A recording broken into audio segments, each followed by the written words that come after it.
주님께서 오늘 주시는 말씀은 사무엘하 1장 1절에서 16절까지 말씀입니다. 구약성경 사무엘하 1장 1절에서 16절까지 말씀입니다. 구약성경 461페이지입니다.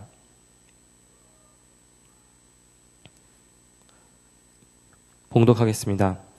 사울이 죽은 후에 다윗이 아말렉 사람을 쳐 죽이고 돌아와 다윗이 시글락에서 이틀을 머물더니 사흘째 되는 날에 한 사람이 사울의 진영에서 나왔는데 그의 옷은 찢어졌고 머리에는 흙이 있더라. 그가 다윗에게 나와 땅에 엎드려 절하매 다윗이 그에게 묻되 너는 어디서 왔느냐 하니 대답하되 이스라엘 진영에서 도망하여 왔나이다 하니라.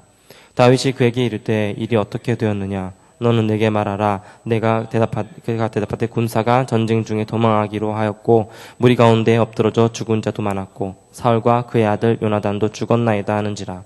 다윗이 자기에게 알리는 청년에게 묻되 사울과 그의 아들 요나단이 죽은 줄을 내가 어떻게 아느냐.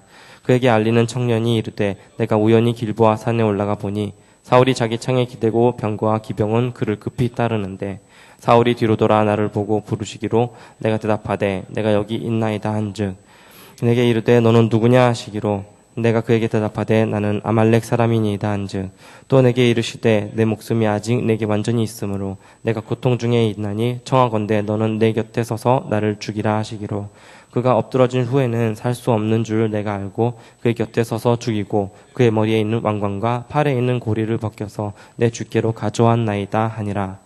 이에 다윗이 자기 옷을 잡아 찢음에 함께 있는 모든 사람도 그리하고 사울과 그의 아들 요나단과 여호와의 백성과 이스라엘 족속이 칼에 죽음으로 말미암아 저녁 때까지 슬퍼하여 울며 금식하니라.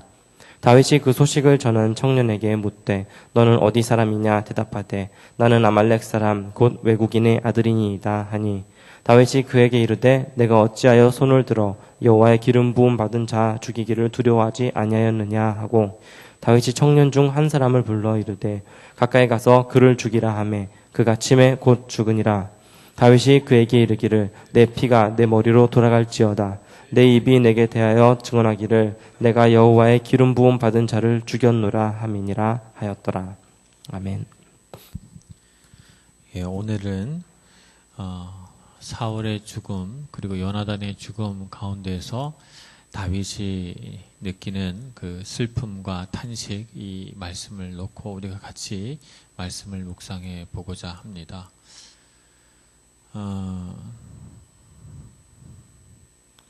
오늘 말씀 묵상하기 전에 여러분 어떻게 이렇게 기도를 잘해요?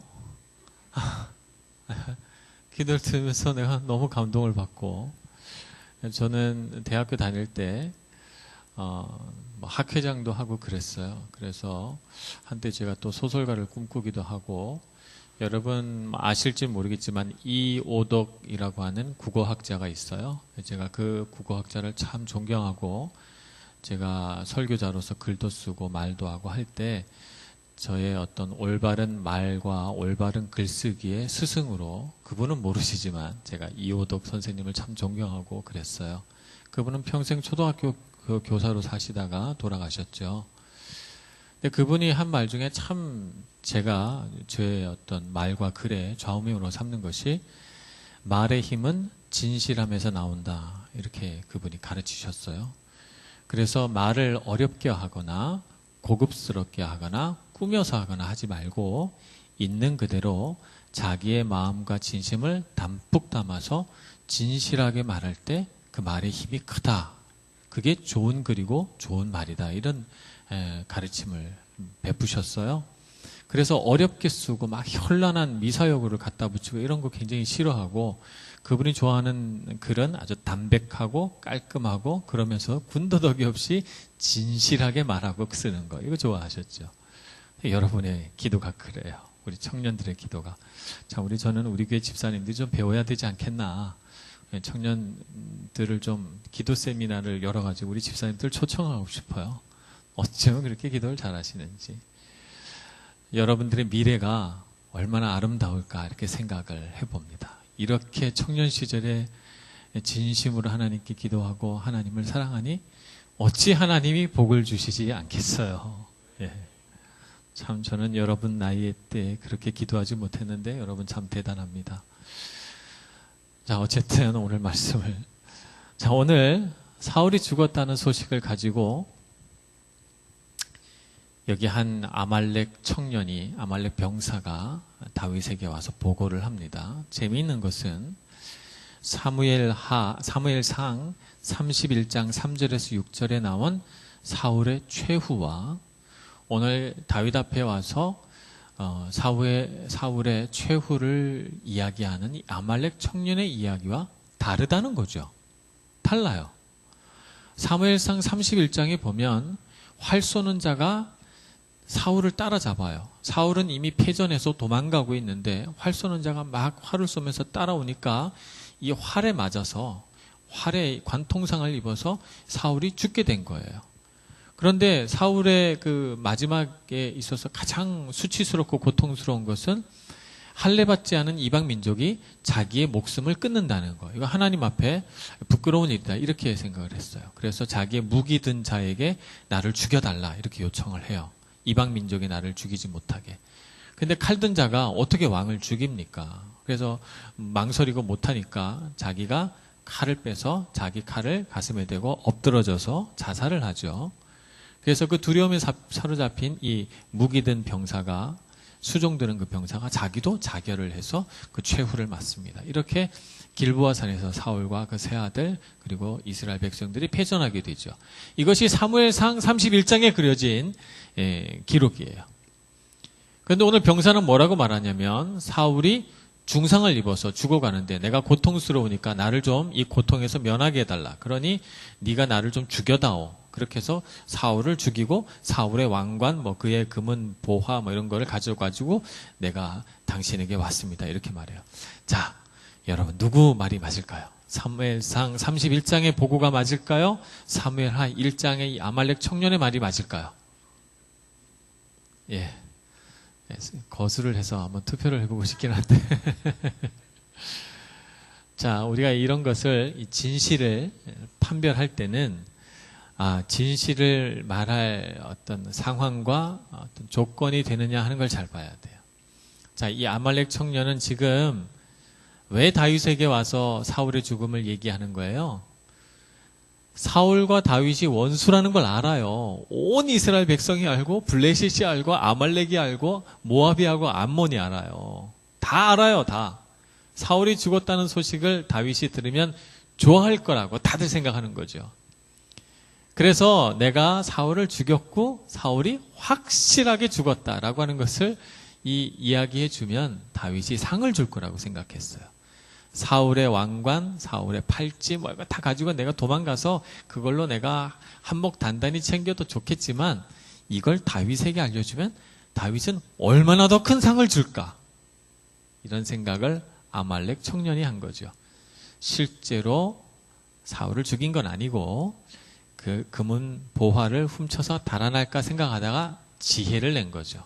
이렇게 해서 한몫 더 잡아보자. 이렇게 해서 다윗 앞에 온 겁니다. 그러니 이 아말렉 청년의 보고는 대단히 신빙성이 떨어진다라고 보는 거예요. 그래서 우리가 어떤 사람의 말을 이렇게 들을 때는 주의 깊게 들어야 되고 우리가 사람과 대화를 하고 관계를 맺을 때 정말 필요한 능력 중에 하나가 영적인 통찰력이에요. 말을 곧이곧대로 이렇게 듣는 것이 아니라 그 말 속에 담겨진 말을 알아야 돼요. 그게 참 중요합니다. 특별히 우리 여자들에게는 하나님께서 특별한 능력과 은사를 주셔서 그런 능력이 대단히 뛰어나죠. 이것을 여성들의 직관이다 이렇게 말합니다. 남자들은 여자한테 절대로 거짓말 할 수 없어요. 예, 여러분이 아마 장가가게 되면 뼛속 깊이 느끼게 될 거예요. 여자분들은 남자들의 이 속눈썹이 가늘게 떨리는 것 봐도 거짓말인지 아닌지 다 알아요. 예, 그냥 거짓말로 속아줬다. 그럼 그냥 속아준 거지 거짓말인지 다 아는 거예요. 근데 남자들은 그게 참 부족합니다. 남자들은 분석하고 연구하고 잘 이게 딱 따져가지고 어널리시스를 다 해야 돼요. 그렇게 해야지만 남자들은 이상한데 이렇게 생각을 해요. 그런데 영적인 부분에 있어서는 남자든 여자든 통찰력을 자꾸 길러야 됩니다. 이 부분이 부족해요. 영적인 부분에서는 그렇죠. 그래서 이 다윗이 영적인 통찰력이 없는 어리석고 욕심 많은 왕이었다면, 그런 사람이었다면 이 아말렉 청년의 말을 고지고대로 믿었을 거예요. 속아 넘어갔을 거고 이 청년에게 상을 줬을 거예요. 그런데 다윗은 그런 사람이 아니죠. 영적인 통찰력을 가지고 이 청년의 말을 주의 깊게 듣고 그 너머를 꿰뚫어보는 능력이 있었어요. 그래서 이 아말렉 청년은 상을 받을 줄 알았는데 어이없게도 목숨을 잃게 됩니다. 우리는 인생을 살면서 많은 거짓과 많은 불의와 많은 속임과 배신, 사기 이런 것들을 당하게 됩니다. 늘 우리 주변에는 우리가 아무리 피하고 싶어도 악한 사람이 있게 마련이고 우리를 속이려고 하는 좋은 뜻에서든 나쁜 뜻에서든 실수든 고의든 우리를 속이려고 하는 사람이 주변에 있기 마련이에요. 그럴 때 우리가 그 위기를 어떻게 넘어갈 것이냐, 여러분은 영적인 통찰력을 길러야 돼요. 그래서 사람의 말 그 너머에 있는 것까지 꿰뚫어 볼 수 있는 능력을 자꾸 길러내시고, 그렇게 되려면 여러분의 마음의 중심이 하나님 앞에 바로 서 있어야 돼요. 내가 하나님 앞에서 칼끝처럼 날카로운 믿음의 칼날을 가지고 있지 않으면 어찌 세상 사람들의 마음을 분별할 수 있겠어요. 하나님의 말씀이 날선 검과도 같이 내 마음에 들어와서 나의 뼈와 관절과 골수를 쪼개기까지 해서 내가 하나님 앞에서 이렇게 수술된 사람, 하나님 앞에서 깨어지고 중심이 바로 접힌 사람이 되어야 비로소 우리는 세상을 바라볼 때 그 중심과 그 가장 깊은 곳까지 들여다볼 수 있는 통찰력이 길러지는 거예요. 여러분에게는 젊음이 있고 인생이 많이 남아있어요. 그러니 여러분이 젊을 때부터 그런 영적인 통찰력을 자꾸 날카롭게 가다듬어서 세상의 허탄한 욕심에 속지 마시고 악한 자의 속임에 넘어가지 마시고 악한 자들이 여러분을 잡으려고 쳐놓은 올무에 걸려들지 마시고 항상 하나님의 선한 길로만 다니시기를 축복합니다. 자, 그런데 우리가 여기서 조금 분명하게 알 수 있는 것이 하나 있는데, 우리가 통찰력 하나를 우리가 배운다면 여러분 이런 사람을 조심해야 돼요. 상황에 따라서 기준이 달라지는 사람. 상황에 따라서 이 상황에는 이렇게 기준을 세우고 저 상황에서는 저렇게 기준을 세우고 이런 것을 이제 상황윤리라고 합니다. 상황에 따라서 늘 기준이 달라져요. 똑같은 상황인데 내가 불리하면 나한테 유리하게 판정하고 내가 불리하지 않고 나에게 유리하면 나쁜 일인데도 또 나한테 유리하게 판정하고 이런 것을 이제 자기 중심적인 생각, 자기 중심적인 태도 혹은 상황윤리다 이렇게 말합니다. 이런 사람들의 마음 안에는 뭐가 있냐면 기회주의가 있죠. 기회주의가 있어요. 늘 내가 중심이고 어떤 기회가 항상 나한테 유리하게 오게 되는 거죠. 여러분들 주위에 혹시 그런 사람들 이런 얘기를 하면 생각나는 사람이 있을지 몰라요. 이런 것이 참 위험합니다. 내가 그런 사람이 돼서도 안 되고 여러분 중에 여러분의 친구들 중에 이런 사람이 있다면 굉장히 조심해야 될 사람이에요. 언젠가는 그 사람 때문에 내가 피해를 보게 돼 있어요. 그러니 여러분 상황에 따라 기준이 달라지는 사람이 있다면 이런 사람은 반드시 조심해야 되고 할 수만 있다면 그런 사람으로부터 멀어져야 됩니다. 그런가 하면 이 상황윤리와는 달리 획일주의가 있어요. 그건 뭐냐면 상황을 고려하지 않아요. 상황을 고려하지 않고 모든 상황에 아주 획일적으로 모든 것들을 다 하는 이 냉정함 이런 것이 있는 사람이 있죠. 경직화된 행동윤리. 예. 아주 답답할 정도로 대화가 안 되는 이런 스타일. 이게 하나의 극단이죠. 상황윤리를 가진 사람, 경직된 행동윤리를 가진 사람, 이 양쪽 극단입니다. 우리는 어떤 신앙을 가져야 되냐면 하나님 안에서 분명한 기준을 세우고 살아가되 그 분명한 기준이 획일주의가 되지 않고 상황에 따라서 용서와 관용을 베풀 수 있는 그런 사람이 돼야 돼요. 그것이 하나님이 우리를 다루시는 방식이시고 우리를 가르치는 방식이시고 또 우리가 이 세상을 살면서 사람들과 관계 맺어야 하는 방식이에요. 그래서 분명한 기준이 있고 이 기준이 바뀌면 안 돼요. 바뀌지는 말되 그러나 상황과 형편에 따라서 용서하고 용납하고 관용하는 그런 마음을 가져야 되죠. 오늘 다윗은 하나님 앞에서 잘 훈련된 사람이라 그와 같은 마음이 있어요. 그래서 기준을 딱 세우고 이 아말렉 소년이 하는 말에 대해서 거짓이구나 이렇게 판정을 내렸고, 마지막에 그가 재판을 해 이 사람 아말렉 청년을 죽이면서 말하기를 하나님이 기름 부어 세우시는 왕을 죽이고 어찌 네가 살기를 바라느냐라고 말하게 됩니다. 자, 그런데 우리가 오늘 여기 본문의 말씀에서 꼭 붙잡고 한번 생각해 보아야 할 장면이 하나 있는데, 다윗이 울며 슬피 울며 하루 종일 금식했다라고는 구절이 나옵니다. 사울이 얼마나 괴롭혔어요. 10년이 넘도록 쫓아다녔고 죽을 고비를 사울 때문에 몇 번이나 넘겼고, 사울이 창을 던져서 그 창 끝을 몇 번이나 피하고 말이죠. 참, 나 같으면은 박수치고 좋아하겠다. 야, 이제 살았다. 이제 내가 왕 되겠구나. 뭐 이런 생각이 들 거 아니에요. 자, 다윗이 지금 막 슬피 울며 금식했다고 하는데 진심일까요? 아닐까요?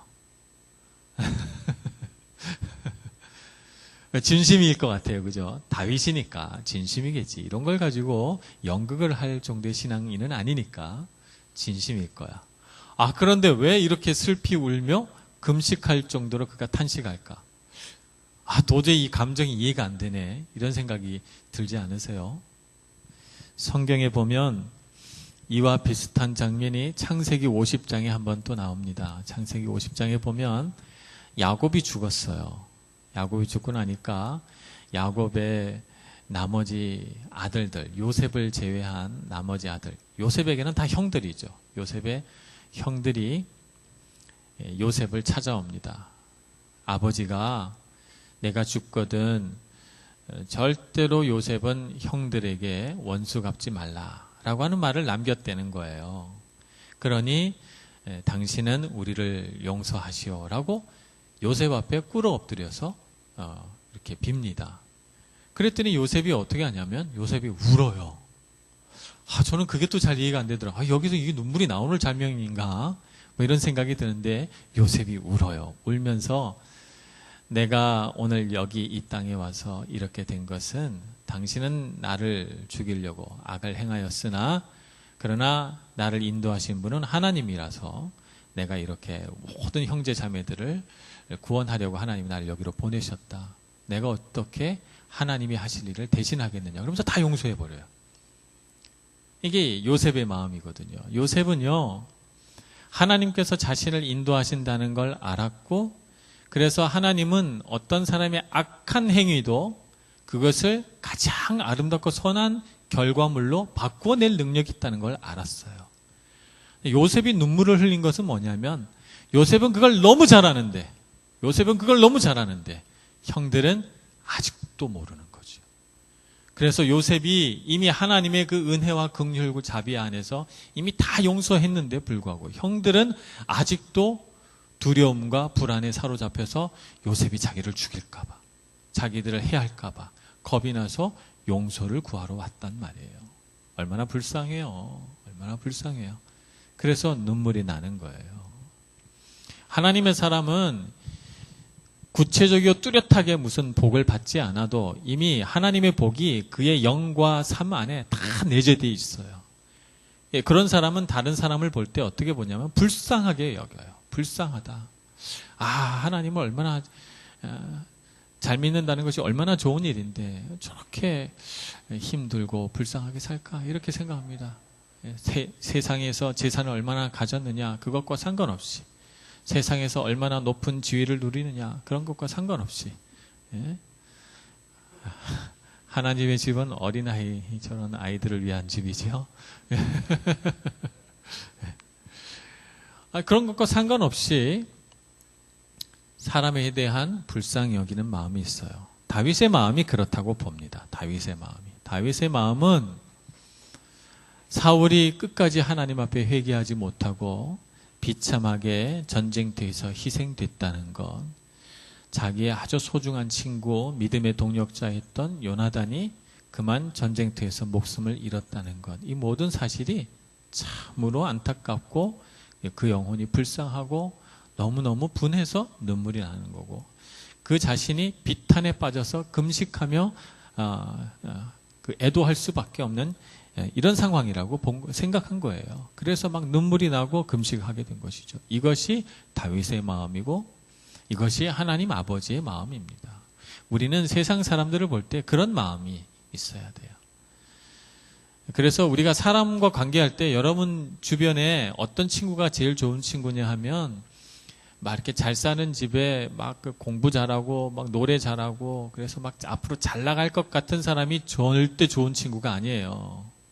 여러분 주변에 가장 좋은 친구는 신앙 좋고 중심이 하나님 앞에 바로 서 있고 그래서 어떤 상황에 따라서 막 마음이 요동치거나 흔들리지 않고 항상 진실하고 사람을 재물이나 어떤 세상의 성공 유무와 관계없이 똑같이 대하는 사람, 이런 사람이 진짜 좋은 친구야. 이런 사람은 평생 가요. 평생.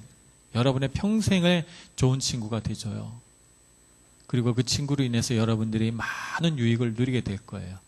그러나 여러분이 세상적인 기준을 따라서 앞으로 잘 될 것 같고 막 빽이 아주 좋고 막 집안이 잘 살고 이런 친구 아무리 애써서 좋은 친구 삼으려고 해도 그 친구는 여러분을 좋은 친구로 생각하지도 않을 뿐더러 그런 친구를 좋은 친구로 삼으려고 하는 우리의 노력은 다 헛수고가 됩니다.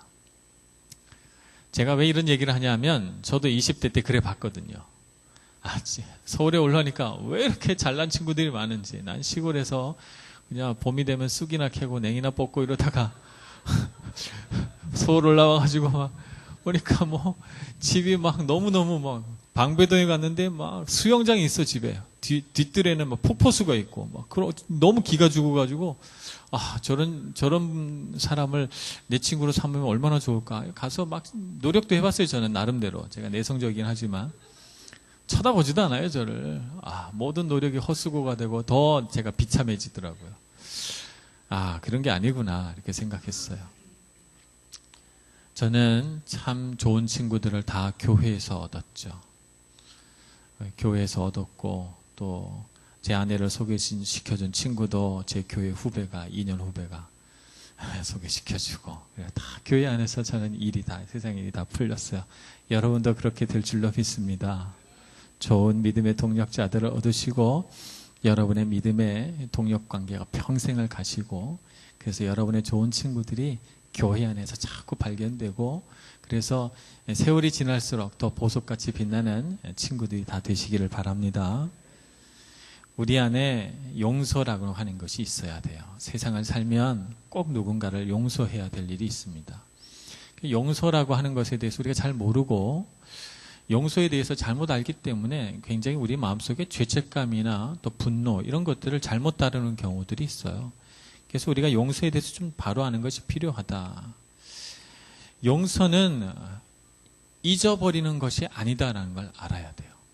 용서는 묶여있는 나의 마음을 푸는 거지 잊어버리는 게 아니에요. 많은 사람들이 자꾸 잊어버리려고 그래요. 그게 용서라고 생각하는데 용서는 잊는 것이 아니라 잊지 않고 두 번 다시 그런 상처와 아픔을 갖지 않기 위해 경계하는 것이 좋고 오히려 용서는 적극적으로 하나님의 사랑 안에서 그 사람에게 묶여있는 나의 마음을 풀어주는 거예요. 그래서 용서는 묶인 것을 푸는 것이지 잊어버리는 것이 아니다 하는 걸 알아야 됩니다. 용서는 애통하는 것이다 라고 하는 걸 알아야 돼요. 나에게 일어난 어떤 불행한 사건, 나에게 가해진 어떤 부당한 처벌 이런 것에 대하여 애통하고 내가 그것을 안 일어났으면 좋겠지만 어쩔 수 없이 나에게 일어난 그 일에 대하여 내가 내 삶에 받아들이는 거죠. 요셉도 그랬고 다윗도 그런 거예요. 형들이 자기를 노예로 팔 줄 몰랐어요. 근데 팔았잖아요. 그런 일이 안 일어났더라면 요셉의 인생이 더 행복했겠지만 일어났잖아요. 일어났는데 형이 도저히 용서가 안 돼요. 형들이. 근데 그 형들을 어떻게 용서하게 됩니까? 하나님의 섭리 안에서 선한 것으로 바꾸어 내시는 하나님의 그 인도하심을 아니까 용서가 되는 거예요. 애통하면서 울면서 이집트의 왕자라고 하는 그 만화 영화에 보면 청소하면서 요셉이 울죠. 울면서 애통하면서 이걸 다 삭혀내고 결국 그걸 나에게 일어난 그 불행한 일을 받아들이는 거예요. 다윗도 사울이라고 하는 왕이 없었으면 더 좋았겠죠. 더 좋았겠지만 많은 핍박과 불합리한 억압과 죽을 뻔한 위기를 이렇게 넘겨가면서 정말 많은 애통함이 그 안에 아마 생겼을 거예요. 애통함의 시간을 거치면서 자기의 일어난 그 부당하고 억울한 일을 받아들이고 수용합니다. 하나님의 인도하심으로. 그래서 어려움들을 이겨내고 용서할 수 있는 것입니다. 우리에게 벌어진 어떤 불행한 일은 우리가 설령 용서했어도요, 그 불행한 일은 여전히 불쾌한 거예요. 이 불쾌한 감정과 용서했으니까 내 안에 그런 것에 대해서 막 싫어하고 이런 게 없어야 되는데 그렇지 않아요. 용서하는 것은 풀어주는 것이지 불쾌한 감정마저 없애는 건 아니에요. 그래서 용서했지만 여전히 나에게 해를 가한 그 사람이 불쾌한 거예요. 용서하는 것과 내 안에 일어나는 감정과는 별개인 것이죠. 그 사람이 또 나에게 그런 해를 가할 수 있기 때문에 조심하는 거예요. 그런 행동에 대해서 여전히 나는 불쾌한 것이죠. 불쾌한 감정과 구분할 수 있어야 돼요.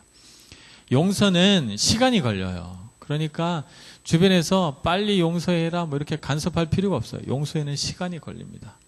어떤 시간이 걸리냐면 내가 받은 상처가 얼마나 깊으냐, 또 내가 나에게 가해진 어떤 죄의 깊이가 얼마나 심각하냐 이런 것에 따라서 용서에 짧은 시간이 걸리기도 하고 때로는 용서하는데 많은 시간이 걸리기도 해요. 그 시간의 문제는 사실 상처의 깊이와 상관이 있어요. 그러니까 옆에서 빨리 해라 어쩌라 코치할 게 없습니다. 본인이 애통하는 가운데 그것을 잘 풀어내서 용서해야 됩니다. 근데 어떤 사람은 시간이 지나면 저절로 다 해결되겠지 생각하고 스스로 용서하려고 하는 적극적인 의지가 없는 경우도 있어요. 이런 것도 문제가 됩니다. 시간이 지난다고 저절로 용서되는 건 아니에요. 용서라고 하는 것은 선택이고 결단입니다. 그렇기 때문에 적극적으로 내가 용서하기로 결정하고 용서하기로 선택하고 용서하기로 결단해야지만 그래야만 용서의 사건이 일어나는 것이지 시간이 흐른다고 해서 저절로 어떻게 되는 건 아니에요. 오히려 시간이 흐르면 흐를수록 오해는 더 깊어지고 상처는 더 성이 나서 나중에는 그 주변의 많은 사람들까지 거기에 연루가 돼서 나만 고통받는 게 아니고 내 주변의 많은 사람들이 같이 고통받게 돼요. 그러니 용서해야 되겠다라고 하는 마음을 하나님께서 주셨다면 결정해야 돼요. 여러분이 애통하는 마음으로 하나님께 기도하시고 선택하고 결정해서 적극적으로 용서를 선포해야 되는 것이고 그것을 상대방에게 알려주는 것이고 내 마음 안에 분노와 죄책감으로 묶여있던 것들을 다 풀어버려야 돼요. 용서하지 않으면 나에게 해를 가한 가해자보다 내가 피해자인데 피해자가 더 고통받아요.